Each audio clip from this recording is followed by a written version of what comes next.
Remember when OxygenOS became ColorOS and everyone was like, why do all good things come to an end? Cut to 2024. OxygenOS 15 feels like ColorOS is now becoming OxygenOS. Just like good things, bad things come to an end too. If you like what I just said, hit the like button, and with that, let's get started. Okay, so we have the public beta of OxygenOS 15 installed on our OnePlus 12 and we have been testing it for the past few days. It has a lot of new features. Some are inspired by other brands and some will inspire other brands. But all in all, it's a pretty solid update. First of all, let's talk about this cool lock screen. We first saw this cool depth effect on iPhones. Xiaomi made it more fluid with HyperOS and now OxygenOS has made it even better. I say this because apart from the usual stuff, you get a lot of textile options to choose from and you can apply the one you like. But it will be hard to choose though because all of them are so well done. You can also change the position of text and the clock as you like, and not just that, you can even set a photo to appear on the lock screen and it looks pretty good. I've done it for my favorite Pablo and look how good that is. It's so neat and the AOD transition is also very fluid. And it doesn't stop there. You can also change the clock styles, add these cool effects to your photos and more. Now, one thing that I didn't like much is that you can't type your own custom text,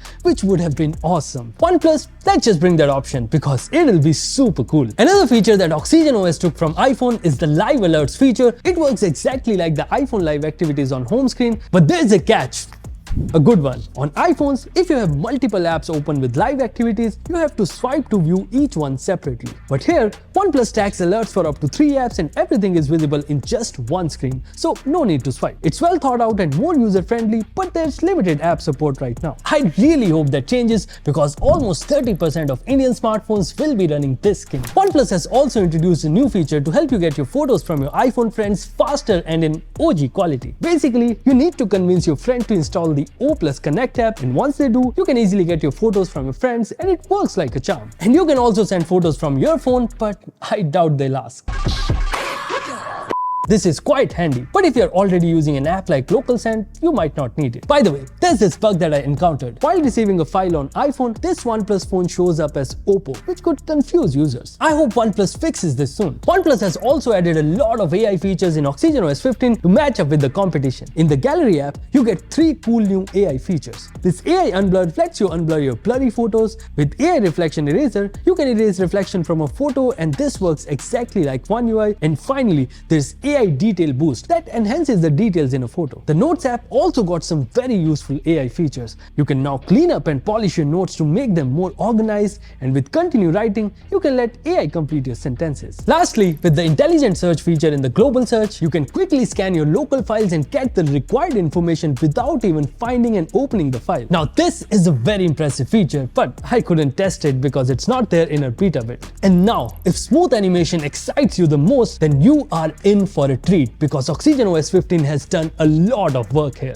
First of all, they have come up with something called parallel processing that lets OxygenOS render 2 animations simultaneously. The end result? A super smooth transition while opening, closing and switching the apps. And it's not a gimmick and it's quite noticeable too. And when you open the quick settings menu, you'll see the icons bounce a little, and the same happens when you close an app. And honestly, this looks very cool. Plus the volume slider is changed too. It's now less intrusive and moves a little as you increase or decrease the volume. The alert slider animation has moved to the camera cutout, just like iPhones. And there are new charging and fingerprint animation with this cool halo effect. I know, these are small things, but they add up and make the overall experience much better. Other than that, the quick settings menu is now completely changed into split style. So you swipe down from left for your notifications and from right for quick settings, exactly like HyperOS, which is like iOS. But if you don't like this, you can always switch back to the classic style. Also, Open Canvas is now available for slab phones too, and that's something we all have been asking for. If you don't already know about it,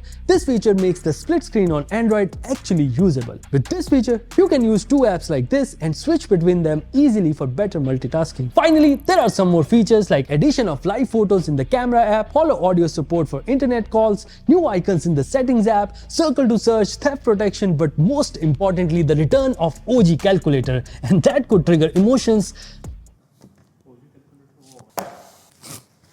Although OxygenOS 15 is packed with features, but it still misses out on some Android 15 features like app archival, private space and partial screen recording. I hope OnePlus integrates this feature in the future updates as they are based on Android 15 only. Now, One thing that I don't like about this update is this new phone manager app that we have seen in other phones with ColorOS. This just doesn't sit well with the rest of the update. I'm not sure why it's there. And you can't uninstall it too. You can only disable it. So yeah, that's the OxygenOS 15 update. All in all, this is by far the best Android 15 skin I've seen till now. Nothing OS 3.0 was a visual update. FunTouch OS 15 felt more like a security update, and we're not sure what One UI 7 is going to bring. So this one stands out for sure. See, this update feels like OnePlus is going back to its basics, where people used to buy OnePlus phones for the software experience, and with OxygenOS 15, they are going to get the same experience that they used to get a few years back, and that is awesome. But there's one thing though, this time OnePlus will have to work on regain and rebuild users' trust,